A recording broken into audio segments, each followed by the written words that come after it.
ನಮಸ್ತೆ, welcome to Kusuma's kitchen. ಮತ್ತು ನಾನು ಮಾಡುತ್ತಿರುವ ಅಡಿಗೆ ಕೊತ್ತಂಬರಿ ಸೊಪ್ಪಿನ ಗೊಜ್ಜು. ಇದಕ್ಕೆ ಬೇಕಾಗಿರೋ ಸಾಮಾನುಗಳನ್ನು ನೋಡೋಣ ಬನ್ನಿ.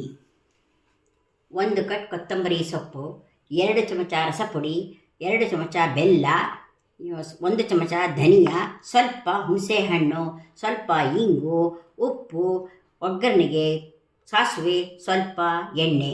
ಮಾಡುವ ರೀತಿಯನ್ನು ನೋಡೋಣ ಬನ್ನಿ. ಎಣ್ಣೆಟ್ಟು ಎಣ್ಣೆ ಹಾಕಿದ್ದೇನೆ, ಅದು ಕಾದಿದೆ. ಇದಕ್ಕೆ ಸಾಸಿವೆ ಹಾಕೋಣ. ತಿರುಗಿದ ನಂತರ ಇದಕ್ಕೆ ಇಂಗನ್ನು ಹಾಕೋಣ.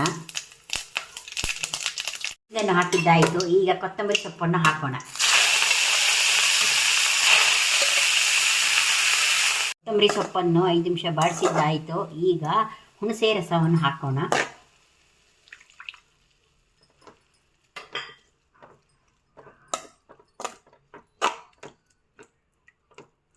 ಕುದಿಯುತ್ತಾ ಇದೆ. ಈಗ ಇದಕ್ಕೆ ರಸಪುಡಿಯನ್ನು ಹಾಕೋಣ,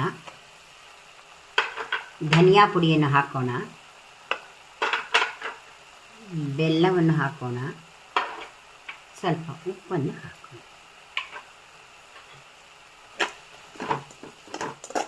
ಕೊತ್ತಂಬರಿ ಸೊಪ್ಪು ಗಟ್ಟಿಯಾಗಿದೆ, ಇದರಲ್ಲಿ ಎಣ್ಣೆ ಬಿಡುತ್ತಾ ಇದೆ. ಈಗ ಇದು ರೆಡಿಯಾಗಿದೆ.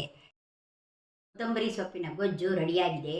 ಇಡ್ಲಿ, ದೋಸೆ, ಅನ್ನಕ್ಕೆ ಬಲು ಚೆನ್ನಾಗಿರುತ್ತದೆ. ಇದು ಮಾಡುವುದು ಬಲು ಸುಲಭ. 1 ವಾರದವರೆಗೂ ಇದು ಕೆಡುವುದಿಲ್ಲ. ಮಾಡಿ ನೋಡಿ, ತಿಂದು ಸವಿಯಿರಿ.